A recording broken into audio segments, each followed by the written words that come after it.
Naku, taas na naman ang kuryente natin. Sino ba kasing aircon dyan? Si ate, buong araw nag-aircon. Wow kala mo di nakiki-aircon. Anay, kailangan ko na daw po magbayad ng tuition para makapag-exam ako. Ha? Bayarin na naman? Sige anak. Nay, due date na pala ng internet natin. Baka maputulan tayo. Oh, isa pa yan. Naku, sabay-sabay na. Oh, wala na naman pala naman to ref natin. Naku, kailangan na natin mag-grocery. Nay, nagpadala na daw si tatay. Ay, buti naman.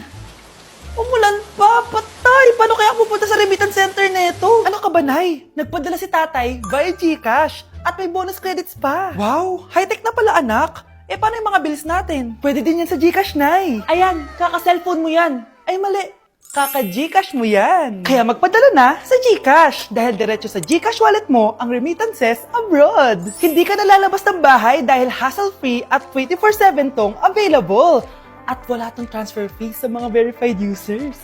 Just open your GCash app and go to your GCash wallet. Itap nyo lang yung cash in at go to global banks and partners. Hanapin mo lang kung saan remittance partner siya nagpadala. I-enter mo lang yung mga kailangan na details at makukuha mo na agad yung pera, o diba? Grabe anak, ang bilis na pala ngayon. O diba, Nay? Kaya mo? I-GCash mo! Iba na talaga ngayon, no? Nung panahon namin, ang layo pa ng pinupuntahan namin para makapagpadala. Hulaan ko, Nay, tumatawid pa kayo ng bundok at ilog, no?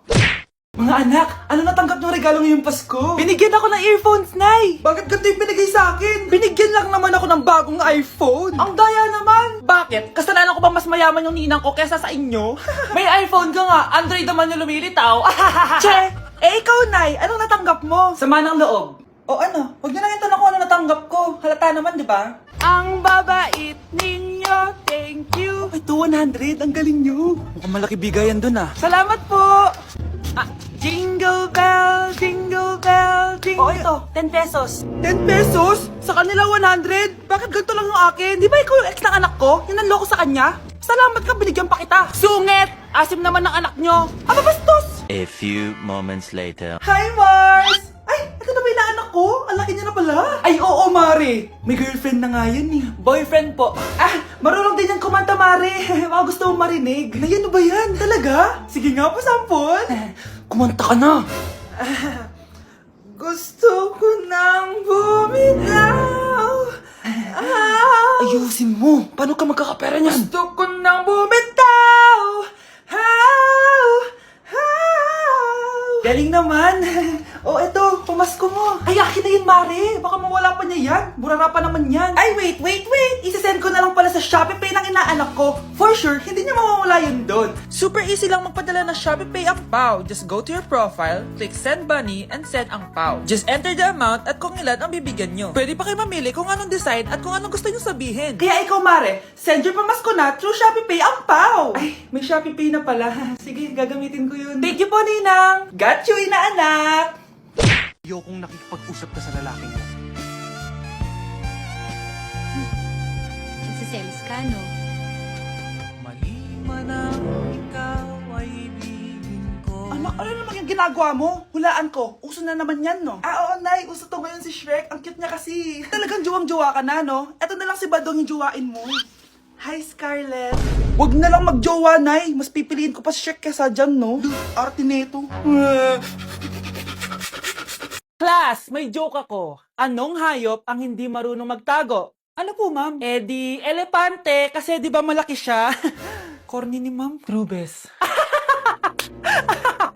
Nakakatawa ka talaga, ma'am. Oh, +1 sa Samantha, kasi siya lang yung tumawa. Thank you, ma'am. Lo, pwede pala yun? Ah, ma'am, eto po, para sa inyo po to. Hala, ang ganda naman nito. Balita ko po kasi, ma'am, mahilig kayo sa halaman. Thank you, Samantha. Baka naman, ma'am, plus points sa quiz natin kanina. Sure, +5 ka na sa akin. Ikaw pa ba? Hala siya, pasip-sip to kay ma'am, oh. Okay, class dismiss. Pwede na kayo umuwi. Ma'am, ako na po magdadala ng mga gamit nyo para di po kayo mahirapan. Hatid ko na po kayo, ma'am. Aba naman, buti pa si Samantha, matulungin. Ginagawa niya lang naman yun para magka-plus points siya. Ay, nakakainis si Samantha, no? Halatang nagpapasip-sip lang siya kay ma'am. True. Kaya siya yung top 1 palagi eh, dahil sa mga binibigay na points si ma'am. Guys, tingnan nyo. Convoy yan ng magulang ni Samantha tsaka ni ma'am. Babayaran daw si ma'am para maging valedictorian si Samantha. Grabe. Sumusobra na kayo. Okay, class, may i-announce ako. Ang valedictorian natin ay si... Sino pa ba? Eh, di si Samantha.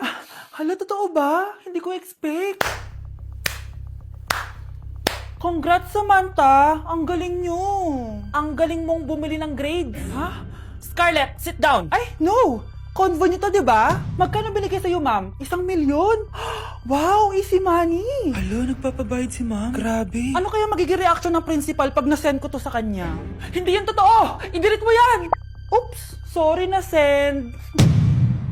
Deserve nyo yan. Lumalaban kami ng patas dito. Kailangan nyo managot. Oh, bakit may pera na naman dito? Pinamigay ko na ibang pera kahapon Kakainis naman. Ma'am, may delivery po kayo. Oh, ano to? Pera na naman? Diyos ko, ayoko neto. Sa'yo na lang, kuya. Ayoko din po niyan, ma'am. Sa iba niyo na lang po ibigay. Sige na po. Ano ba yan? Ang dami ko ng pera eh. Nay, bakit 300,000 na naman yung binigay mong baon sa akin? Hindi ko pa nga nagagastos yung baon ko last week eh. Tapos binilan mo pa ako ng bagong iPhone at iPad.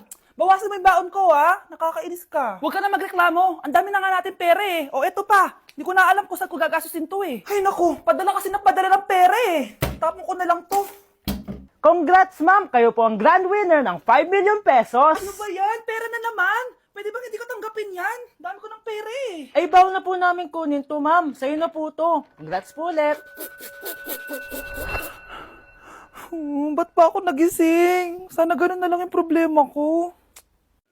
Anak, umaga na oh. Gising ka pa din? Oo, Nay. Bukas na kasi yung thesis defense namin. Kailangan ko reviewin yung mga papel namin eh. Ay naku, baka magkasakit ka na niyan ha. Bahala na, Nay. Last naman na to. Sana makapasa na kami. Good luck anak ha, galingan nyo. Nay, na-defend namin yung thesis namin.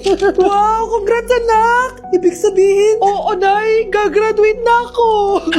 Salamat naman at makakapagtapos ka na anak. Oo nga Nay eh, worth it lahat ng stress at puyat. Kita ko nga sa mukha mo anak ko, sobrang dry, sobrang dull. Tapos parang na-sunburn din, no? Nay, ayoko naman magmukhang zombie sa graduation namin. I got you, anak. O, eto, gamitin mo to Glad to Glow Brightening Moisturizer. Ginagamit ko to araw-araw, anak. Moisturizing talaga at madali ma-absorb ng skin.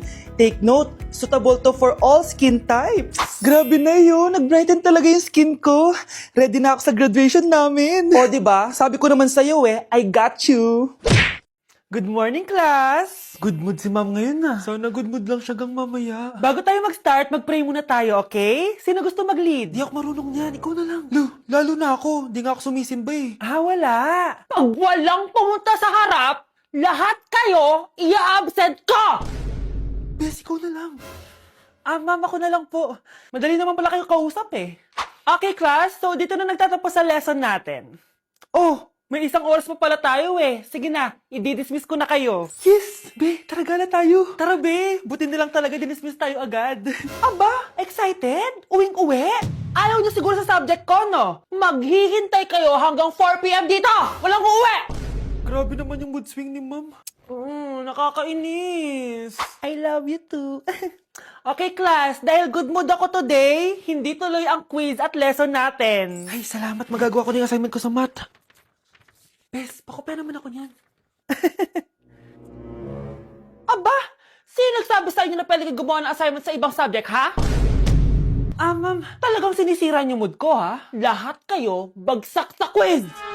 Excuse me, Ma'am Reyes? Bakit mo tinatakot ang mga anak ko? Ma'am, hindi sila matututo kung hindi ko sila tatakutin. Hindi mo kailangan takutin ng mga bata. Kausapin mo sila na maayos. Tama. Tayo ang pangalawa nilang magulang. Dapat maging safe sila sa atin. Gusto mo bang maalala ka nila sa mga pananakot mo? Facts, ma'am. Umayos ka na, ha? Kung ayaw mong isumbong kita sa principal. Deserve.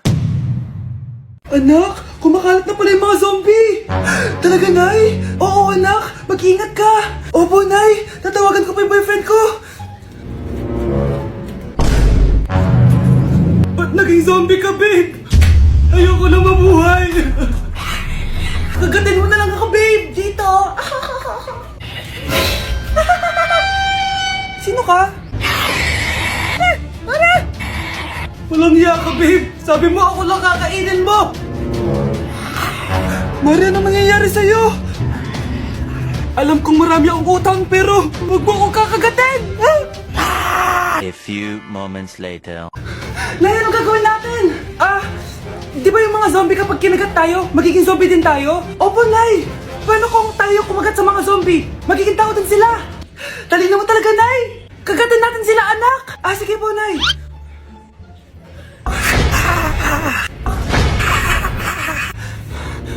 Mare, tao ka na ulit? Pinagsasabi mo, bayaran mo utang mo sa akin. Babe, walang hiya ka! Maloloko! Ha? Bakit, babe? Huwag ka na magsalita. Break na tayo!